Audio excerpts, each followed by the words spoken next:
A primeira vez que desconfiei, foi o cheiro. Um perfume caro, que não era dela. Minha mãe, Dona Isaura, cheirava sabão de cocô e remédio para articulações. A casa dela, aos 78 anos, começou a feder a ambição. E o rosto dela, quando a achei sentada no sofá, segurando uma carta do banco com mãos trêmulas, não era o rosto da demência. Era o rosto do puro terror. Ela sussurrou uma coisa, antes de os médicos levarem-na para fazer mais um exame inútil. Ele disse que ia me ajudar, Helena. Ele disse que era para o meu futuro. Naquele dia, jurei descobrir quem estava assombrando minha mãe. Só não sabia que o fantasma tinha o sorriso do meu próprio filho. A casa da minha mãe, no bairro pacato do Meier, no Rio, sempre foi uma cápsula do tempo.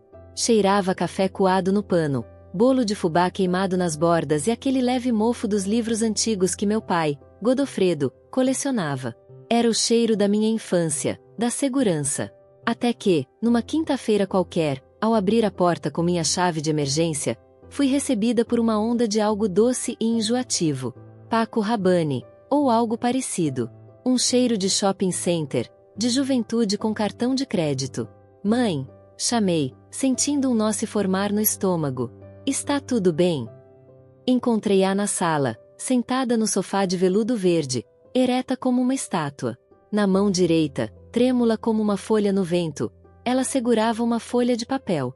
Na esquerda, o talão de cheques que eu mesma guardava em um lugar alto, no quarto, após o diagnóstico de Alzheimer precoce. O talão estava quase no fim. Isaura, o que é isso? Perguntei, a voz saindo mais aguda do que pretendia. Aproximei-me. Ela não me olhou. Seus olhos azuis, outrora tão vivos, estavam vidrados na carta, como se as palavras ali escritas fossem cobras prestes a atacar. Eram cobras, sim. Letras pretas sobre fundo branco. Um extrato do Banco Lusitano S.A., um daqueles bancos digitais que aparecem em propagandas com jovens descolados. O nome do titular: Isabel Isidora Costa de Almeida. O nome completo da minha mãe, que ela mal conseguia lembrar agora. E o saldo: R$ 47.852,17. Menos R$ 47.000. O que? Como? As palavras morreram na minha garganta. Peguei a folha. Havia dezenas de lançamentos. Saques em caixas eletrônicos. Transferências PIX para uma conta que não reconheci. Compras online em sites de eletrônicos. Tudo nos últimos 30 dias. Mãe, você fez isso? Você entende o que isso é? Ela finalmente ergueu os olhos para mim. E neles, vi algo que me gelou a espinha. Não era a confusão habitual da doença. Era um medo cristalino, agudo, de quem entende perfeitamente o perigo. O Bruno. Ele veio. Disse que precisava. Para o negócio. Para o futuro dele. Disse que era emprestado. Que ia devolver antes que eu percebesse. As palavras saíam aos tropeços, mas a mensagem era clara. Ele me ajudou a usar o celular. Aquele aplicativo. Mas, Helena, tá muito grande. Ele não para de pedir a senha. Bruno. Meu filho. Meu único filho. O menino de olhos claros que eu criará sozinha após o pai dele nos abandonar. O estudante de direito de 22 anos, o orgulho da família, que sempre foi tão doce com a avó, que a visitava toda semana, dizendo que era para treinar paciência para a advocacia. Uma náusea violenta subiu do meu estômago. Era um erro. Tinha que ser. Alguém se passou por ele. Hackeou a conta. Algo. Ele disse que era segredo, sussurrou minha mãe. Uma lágrima solitária escorrendo pela ruga profunda de sua face. Entre avó e neto. Disse que você ficaria brava. Que não entenderia os negócios dos jovens. A fúria começou como um formigamento nas pontas dos dedos. Revirei o sofá. Encontrei, enfiada entre as almofadas, uma caneta de um call center com o logotipo de uma empresa de empréstimos consignados. Embaixo da mesa de centro, um panfleto amassado. Empréstimo fácil para idosos. Aprovação garantida. Não precisa sair de casa. A peça seguinte veio do quarto. O computador velho da minha mãe estava ligado. Na tela, a página de login de um banco que eu nunca ouvirá falar. Banco Flashcred. O nome de usuário estava salvo. A senha, em um post-it colado no monitor, escrito com a letra trêmula da minha mãe. Brum02002 hashtag. A data de nascimento do Bruno. Não era um hacker. Era uma operação. Peguei meu celular. You can't be serious about this! A fúria I'm agora done discussing it! Desquei o número do Bruno. Caiu na caixa postal. Desquei de novo. E de novo. Na quinta tentativa, ele atendeu. Ao fundo, o som alto de uma música eletrônica e vozes animadas. Mãe! E aí, beleza? Onde você está?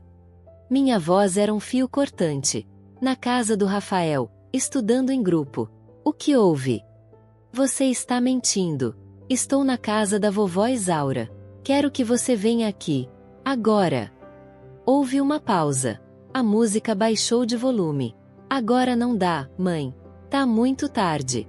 Amanhã eu passo lá. Tem uma carta do banco aqui, Bruno. 47 mil de dívida. Na conta da sua avó. E o seu aniversário é a senha do sistema. Você quer me explicar isso aqui e agora? Ou quer que eu vá até a delegacia mais próxima e relate um crime de estelionato e abuso de idoso? O silêncio do outro lado da linha foi tão profundo que pensei que a ligação tinha caído. Então, ouvi um suspiro pesado. A voz dele mudou. Perdeu a leveza juvenil. Ganhou uma frieza que eu não conhecia. Mãe, você não entende. É uma oportunidade de investimento. Eu ia devolver. A vovó concordou. A vovó tem Alzheimer, Bruno. Ela não consegue concordar em escovar os próprios dentes sozinha. Você 22 vezes sacou dinheiro da conta dela. Ela assinou os papéis. Foi tudo legal. Ele retrucou, a voz agora defensiva, agressiva. Que papéis? Onde estão esses papéis? Deixa pra lá, mãe. É complicado. Eu resolvo. Só me dá mais uma semana. Desliguei. Olhei para minha mãe, que agora chorava baixinho, encolhida no sofá. Meu filho, meu bebê, tinha transformado a mulher que o embalou no colo, que contava histórias para ele dormir, em uma vaca leiteira para seus negócios. Mas a noite ainda reservava a pior descoberta. Ao fuçar a gaveta de documentos da minha mãe, onde guardava coisas importantes, encontrei uma pasta que não pertencia ali. Era nova. Dentro, meu mundo desmoronou de vez.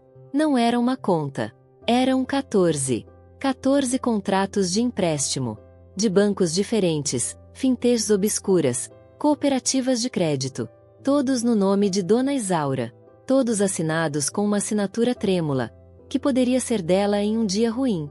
Valores que iam de R$ 5.000 a R$ 85.000. Alguns eram consignados, vinculados à aposentadoria dela. A soma aproximada, rabiscada em um rascunho por mim, com a calculadora do celular, chegou a R$ 498.700. R$ 500.000. E em cada contrato, no campo indicador ou corretor, havia um nome ou um CPF. Em alguns, estava o nome do Bruno. Em outros, o CPF dele. Ele não era apenas o ladrão. Era o facilitador.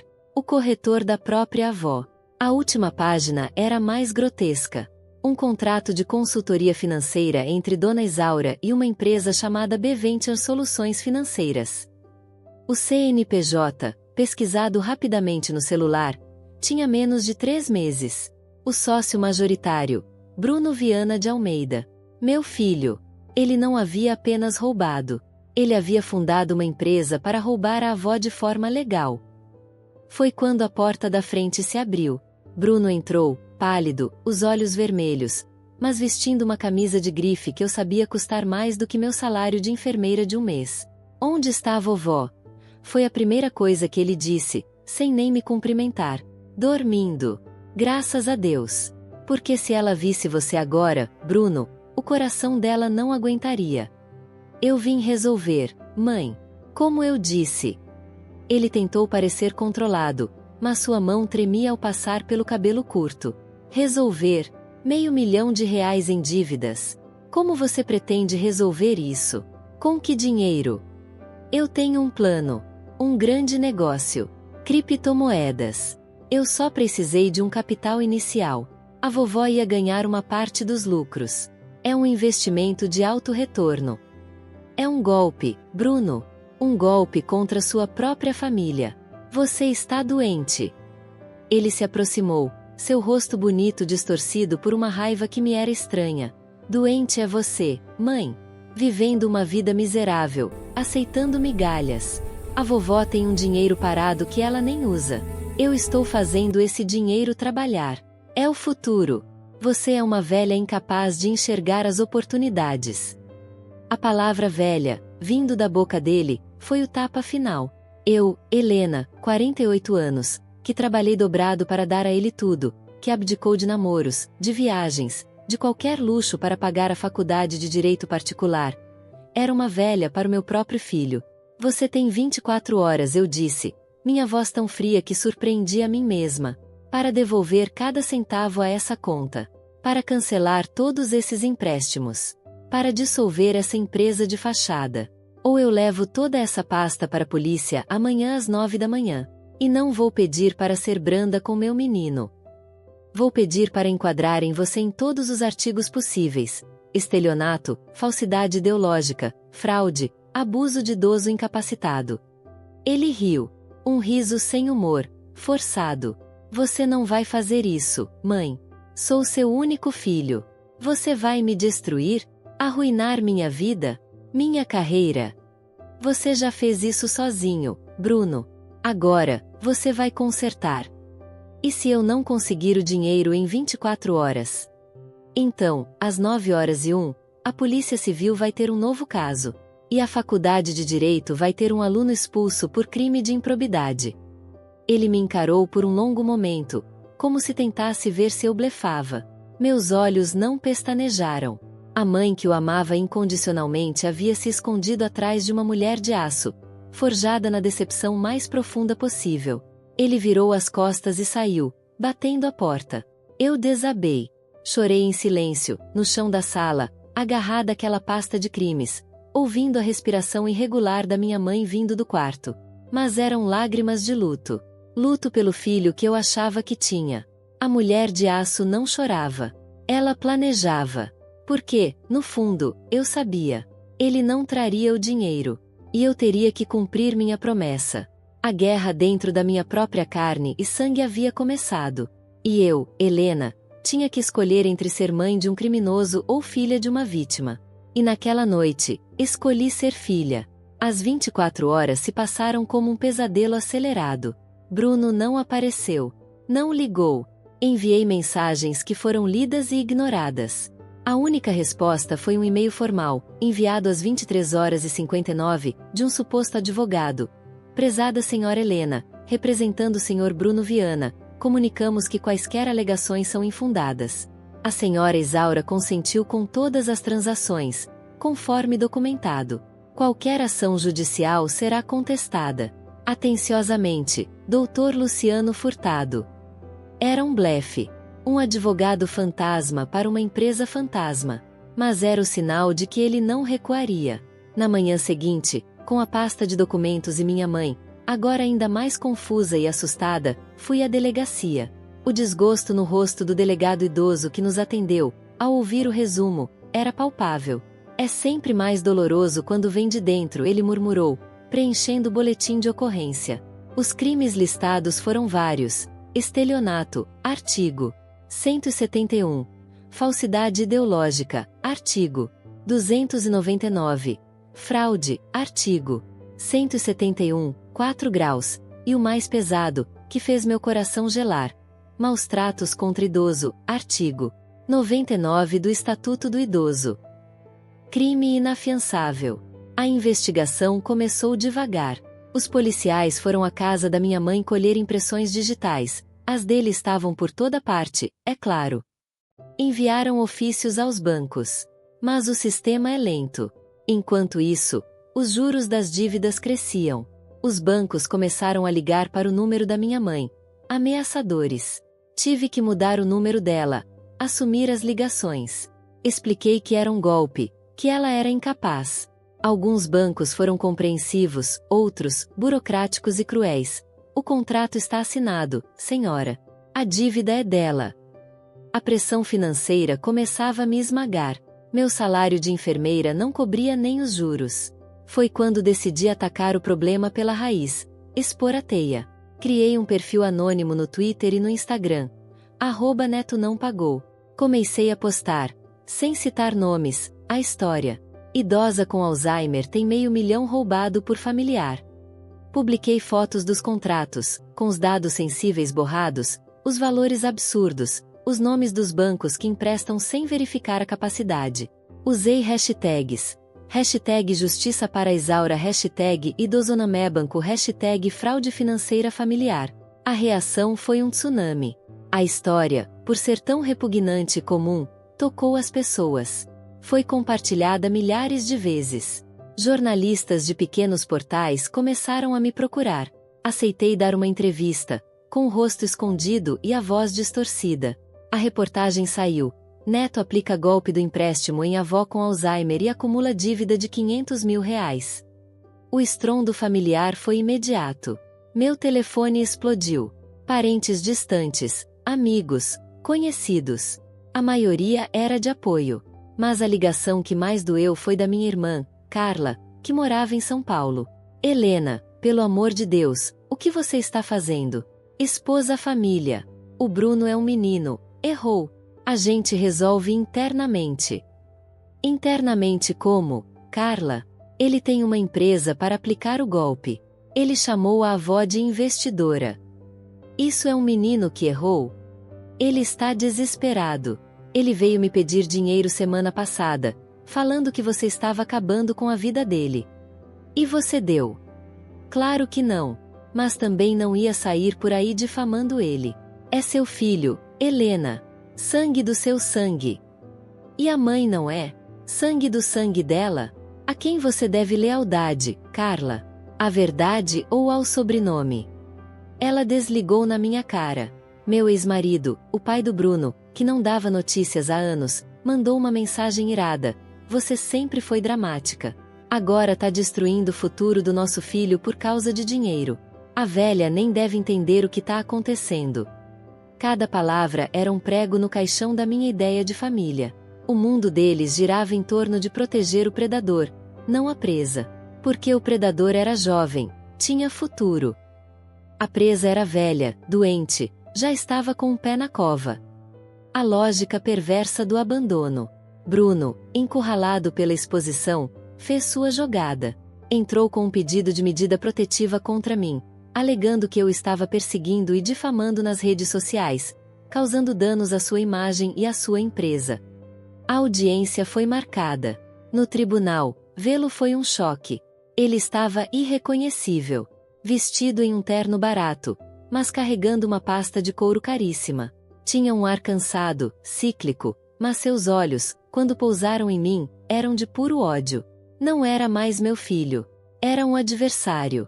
Seu advogado, um homem jovem e arrogante, argumentou que tudo era um mal-entendido familiar, que Dona Isaura estava lúcida quando assinou, que o Bruno estava apenas administrando os investimentos dela, e que minha campanha de ódio era fruto de uma mãe amargurada e invejosa do sucesso do filho. Quando chegou minha vez, com meu advogado constituído às pressas, pago com o empréstimo que eu mesma contraí, eu simplesmente levantei a pasta. A pasta original. Meritíssimo, comecei, minha voz trêmula mas clara. Aqui estão 14 contratos. 14 assinaturas de uma senhora que, em laudo médico anexado, tem diagnóstico de Alzheimer moderado. Aqui está o CNPJ da empresa do meu filho, cuja atividade é consultoria financeira, aberta 2 meses após o primeiro empréstimo. Aqui estão os extratos com dezenas de saques em caixas eletrônicos, sempre em horários em que eu, sua filha e cuidadora, estava no trabalho. O réu não está administrando nada. Está saqueando. E o pior, usando o amor que a avó tem por ele como senha. Entreguei a pasta ao juiz. Um juiz idoso, que olhou para os papéis e depois para Bruno, com uma expressão de profunda decepção. E há a questão dos maus-tratos, acrescentei, engolindo nó na garganta. Submeter uma idosa com demência ao estresse de dezenas de transações financeiras fraudulentas, ao medo das cobranças, é uma forma de tortura psicológica. Ela não dorme mais. Tem pesadelos. Chama o nome dele no sono, não com saudade, mas com medo. O juiz negou a medida protetiva de Bruno. Pelo contrário, decretou uma medida protetiva de urgência para Dona Isaura, proibindo Bruno de se aproximar dela ou de tentar qualquer contato financeiro. Também determinou o bloqueio dos bens dele, que eram inexistentes, exceto o carro que ele vendera, para investigação. Foi uma vitória moral, mas vazia.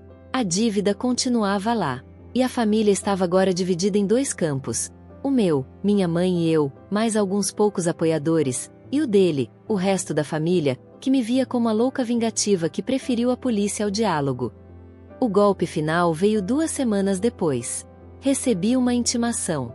Bruno, através de seu novo advogado, agora o mais caro, pago com que dinheiro, estava me processando por danos morais e alienação parental, mesmo ele sendo adulto, alegando que minha exposição pública tinha destruído sua reputação, impedido de conseguir estágio e causado sofrimento. Meu próprio filho estava me processando. Naquele momento, sentada na cozinha silenciosa, olhando para a intimação, percebi que a batalha havia escalado para uma guerra total. E em guerras totais, não há prisioneiros. Só vencedores e perdedores. Foi quando recebi a ligação que mudaria tudo. Era uma mulher, com uma voz suave e séria. Dona Helena. Meu nome é doutora Renata Meirelles. Sou promotora do Ministério Público do Rio, da Promotoria do Idoso. Vi sua história. E tenho informações que vão interessar a senhora. O caso do seu filho, ele pode ser a ponta de um iceberg muito maior. O que ela me contou nas 2 horas seguintes fez os R$500 mil parecerem troco de bala. Bruno não era um gênio do crime solitário. Ele era um recrutador. Fazia parte de uma rede organizada que especificamente aliciava jovens de classe média para aplicar golpes em idosos da própria família. A técnica tinha até nome: golpe do afeto. A rede fornecia os modelos de contrato, as fintechs coniventes, e ficava com 30% do valor. A B Ventures não era dele. Era uma franquia do crime. O menino que eu criará para ser honesto, para ser advogado e fazer a diferença, tinha se tornado um funcionário de um esquema de predação familiar. A doutora Renata fez uma oferta. Colaboração. Se eu fornecesse todas as provas, se minha mãe testemunhasse, na medida do possível, se eu concordasse em ser uma testemunha-chave, eles poderiam derrubar a rede inteira. Mas isso significaria oferecer meu filho, meu próprio sangue, como isca. Significaria colocar uma lupa ainda maior sobre nossa família. Significaria potencialmente mandá-lo para a cadeia por muito, muito tempo. A promotora deixou a pergunta no ar, como uma espada sobre minha cabeça. Dona Helena, a senhora quer justiça para sua mãe? Ou quer salvar seu filho? Porque neste caso, as duas coisas são incompatíveis. Desliguei o telefone. A noite havia caído. Do quarto, ouvi minha mãe cantarolar uma canção de ninar antiga, a mesma que ela cantava para o Bruno. Olhei para a intimação do processo dele contra mim. Olhei para a pasta de crimes na mesa. E então, olhei para uma foto na estante. Eu, jovem, segurando Bruno, um bebê de colo, nos braços. Ele ria. Eu ria. Minha mãe, ao fundo, sorria com orgulho. Peguei a foto. Coloquei-a de frente para a parede. E liguei de volta para a promotora. Doutora Renata, disse, minha voz não mais trêmula, mas feita de aço frio e fogo contido. Quando começamos? A sala da doutora Renata Meirelles no Ministério Público cheirava café forte e papel velho. As paredes eram forradas de livros jurídicos, e a mesa, de madeira maciça, estava coberta por pastas com etiquetas que me fizeram estremecer. Operação Afeto, Confidencial, B Ventures e afiliadas, lista de investigados. Sentada na cadeira dura, com as mãos suando, eu me sentia uma traidora. A traidora do meu próprio sangue. Doutora Renata, uma mulher na casa dos 50 com olhos que pareciam ler almas, passou-me um copo d'água. Água não apaga fogo de consciência, Dona Helena, mas ajuda a engolir a verdade, disse ela, sem rodeios. O seu depoimento, as suas provas, e o possível testemunho da Dona Isaura são a chave. Mas preciso que você entenda o risco. Esta rede é organizada. Eles têm advogados bons, tem gente infiltrada. Se desconfiarem que você está conosco, sua segurança e a da sua mãe podem estar em risco. O maior risco já passou, respondi, minha voz um fio. O risco de eu perder o que me restava de humanidade, assistindo minha mãe ser consumida pelo medo e pelo meu filho pela ganância. Ela assentiu, com um respeito silencioso. Explicou o plano. Eu seria uma colaboradora anônima. Meu nome constaria apenas em documentos internos sigilosos. Para o mundo, e principalmente para Bruno, eu seria apenas a mãe amarga que o processava. Enquanto isso, eu deveria continuar a alimentar o conflito com ele, de forma controlada, para que os investigadores pudessem gravar nossas interações e mapear seus contatos. Precisamos que ele se sinta pressionado por você, mas não desesperado a ponto de fugir. É uma linha tênue, Dona Helena. Você terá que atuar como nunca atuou na vida. A vida da sua mãe depende disso. E há de outros tantos idosos também. Saí dali com um gravador minúsculo escondido na bolsa e um número de telefone para emergências 24 horas. Era um fardo pesado, mas diferente do anterior. Antes, carregava o peso da impotência. Agora, carregava o peso do poder. Um poder terrível. A primeira atuação foi a mais difícil. Liguei para Bruno, seguindo o roteiro combinado com a promotoria. Minha mão tremia, mas minha voz foi firme, cheia de uma raiva calculada. Bruno, recebi a intimação. Você quer guerra? Então terá guerra. Vou processar você por tudo que é possível. Vou tomar o pouco que você tem. Você nunca mais vai conseguir trabalhar na área jurídica. Eu vou garantir isso. Do outro lado, ele respirou fundo. Quando falou, sua voz estava fria, profissional, como se estivesse fechando um negócio. Mãe, você está sendo irracional. Esse processo vai custar uma fortuna em advogados. Dinheiro que você não tem. Por que não sentamos e negociamos? A vovó Isaura. Ela pode assinar uma cessão de direitos. A dívida fica no nome dela. E a gente a declara incapaz. Os bancos engolem o prejuízo. Você fica com a casa dela livre. Eu sumo da vida de vocês. Todo mundo ganha. Meu estômago embrulhou. Ele não estava arrependido. Estava negociando. Propondo que eu me tornasse cúmplice. Que entregasse minha mãe como bode expiatório. A frieza era monstruosa. Isso é crime, Bruno. E eu não sou criminosa como você. Desliguei bruscamente, mas não antes de ele dizer, rápido. Pense bem, mãe. A estrada que você está seguindo só leva a um lugar. A solidão. Você vai perder o filho e a mãe.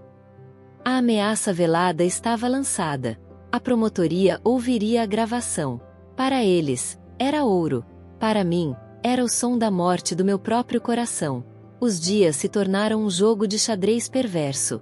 Eu alimentava as redes sociais anônimas, postando atualizações genéricas sobre a busca por justiça. A história ganhava atração. Outras pessoas começaram a compartilhar relatos semelhantes nos comentários. Viúvas cujos netos haviam pegado empréstimos com seus cartões. Avós que haviam assinado procurações sem entender. O hashtag Neto não pagou virou um movimento. E, como esperado, a rede sentiu o calor. Recebi o primeiro aviso. Um e-mail para a conta anônima. Cuidado com onde pisa. Famílias podem se desfazer de muitas formas. Idosos são frágeis. Encaminhei para a doutora. Renata. Estão nervosos. Bom sinal foi a resposta lacônica. O segundo aviso foi mais direto. Uma ligação para o meu celular particular. Número privado. Uma voz masculina, distorcida. Helena Viana. Pare com as postagens. Deixe o menino em paz. Ou a velha vai ter um acidente doméstico trágico. Alzheimer é perigoso. Cozinha, escadas. Desliguei. Tremendo. Era real. Eles sabiam quem eu era. Sabiam onde minha mãe vivia. Naquela noite, 2 investigadores do MP, disfarçados de técnicos da companhia de luz, instalaram câmeras de segurança discretas na casa da minha mãe e na minha. Também recebi um botão de pânico. A realidade da guerra havia invadido o território sagrado do lar. A pressão fez Bruno cometer seu maior erro. Desesperado pelo dinheiro para pagar sua parte à rede, que agora cobrava dele por ter chamado atenção, ele tentou um último saque. Usando uma senha antiga que minha mãe, em um momento de lucidez há meses, dissera a ele para emergências, Ele tentou acessar a conta da aposentadoria dela pelo aplicativo. O login foi feito de um endereço IP em uma lan house no centro. A polícia, monitorando as contas, rastreou-o em tempo real. Não foi a polícia quem o prendeu na saída da lan house. Fui eu. A doutora Renata me avisou. Ele está lá. Se você quiser ver, mas não se aproxime. Eu fui. Estacionei do outro lado da rua, o coração batendo na garganta. Vi meu filho sair, de capuz, olhando para os lados com nervosismo. 2 homens de terno se aproximaram. Mostraram distintivos. Vi o rosto de Bruno se desfazer em puro pânico. Ele tentou correr. Tropeçou. Foi algemado contra a parede suja. Ele virou a cabeça e, por um segundo, nossos olhos se encontraram através do para-brisa. Na expressão dele, vi o menino assustado que ele fora uma vez, depois a fúria, e por fim, um ódio tão profundo que pareceu sugar o ar ao meu redor. Ele sabia. Sabia que eu estava ali. Sabia que aquilo tinha meu dedo. Foi a imagem que carreguei nos dias que se seguiram, enquanto a Operação Afeto era deflagrada. A imprensa noticiou em bloco. MP desarticula a rede que aplicava golpes em idosos usando parentes. 19 presos, entre eles estudantes de direito. A foto de Bruno, com o rosto coberto por uma jaqueta, sendo levado à viatura, estava em todos os lugares. O nome dele vazou. A família explodiu. Desta vez, as ligações eram de ódio puro. Minha irmã Carla. Sua miserável. Você entregou seu próprio filho para a polícia. Você não é mãe. É um monstro. Tios, primos, até amigos de infância. Eu era Judas da família. A que preferiu a lei ao sangue. Ninguém queria ouvir sobre os 500 mil reais, sobre o Alzheimer, sobre a rede criminosa. Eles ouviam apenas: a mãe prendeu o filho. No meio do furacão, apenas uma voz foi diferente. Foi da minha mãe. Uma tarde, em um de seus raros momentos de lucidez, ela me pegou a mão enquanto eu a ajudava a comer. Helena, o Bruno. Ele tá com problemas? Sim, mãe. Tá com problemas. Ela ficou quieta por um tempo, mastigando com esforço. Ele era um menino tão doce. Me trazia flor do jardim. O que aconteceu, filha? O mundo aconteceu, mãe. A ganância. Ela acenou com a cabeça, seus olhos turvos parecendo enxergar além da doença. Você fez o que tinha que fazer. Mãe é pra cuidar. Mesmo quando dói. Dói em você, né? As lágrimas que eu não derramara na delegacia, no tribunal, diante da família, vieram então. Um choro silencioso e devastador. Ela apenas segurou minha mão, forte, como costumava fazer quando eu era criança e me machucava. Tá certo chorar. Helena. Só não para de cuidar. Nem de você. A força dela, mesmo despedaçada pela doença, foi meu sustento. Enquanto o mundo externo me condenava, dentro daquela casa silenciosa e vigiada, eu tinha a absolvição da única pessoa que realmente importava. A vítima. O julgamento de Bruno foi rápido, graças à delação premiada de um dos chefes da rede que ele indicou. As provas eram avassaladoras. Os áudios, os contratos, os rastreamentos.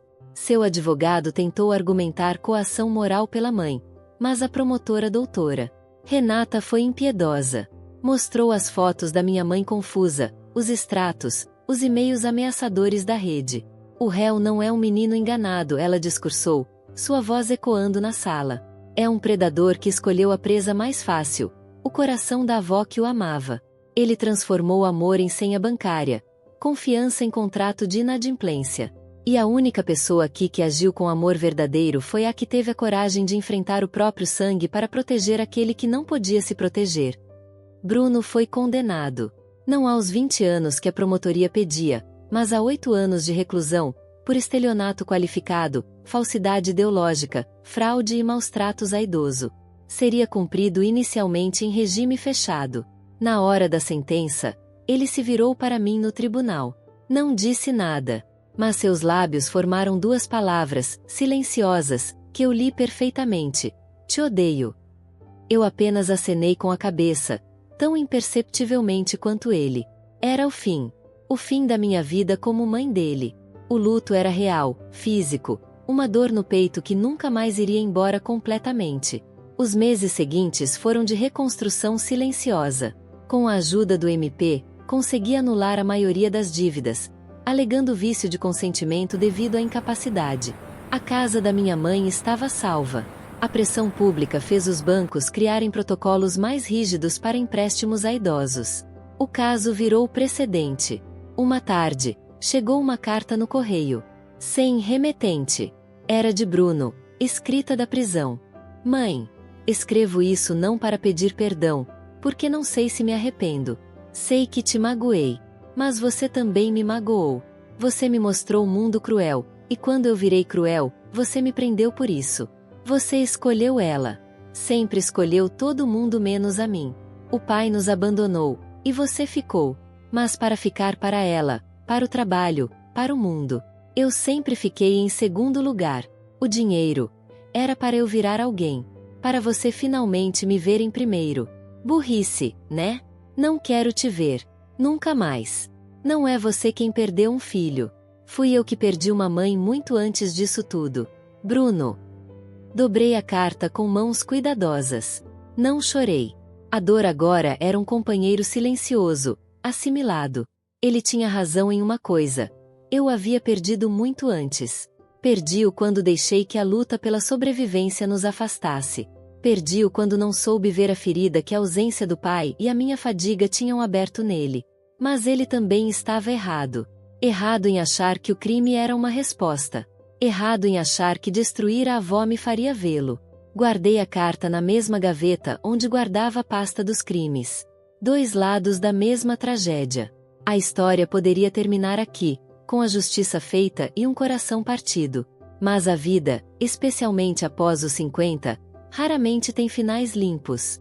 Um ano após a sentença, soube por uma assistente social que Bruno estava participando de um programa de reinserção na cadeia, dando aulas de informática para outros presos. E que, em uma dessas aulas, um dos chefes da rede, o mesmo que havia delatado todos, foi encontrado morto em sua cela.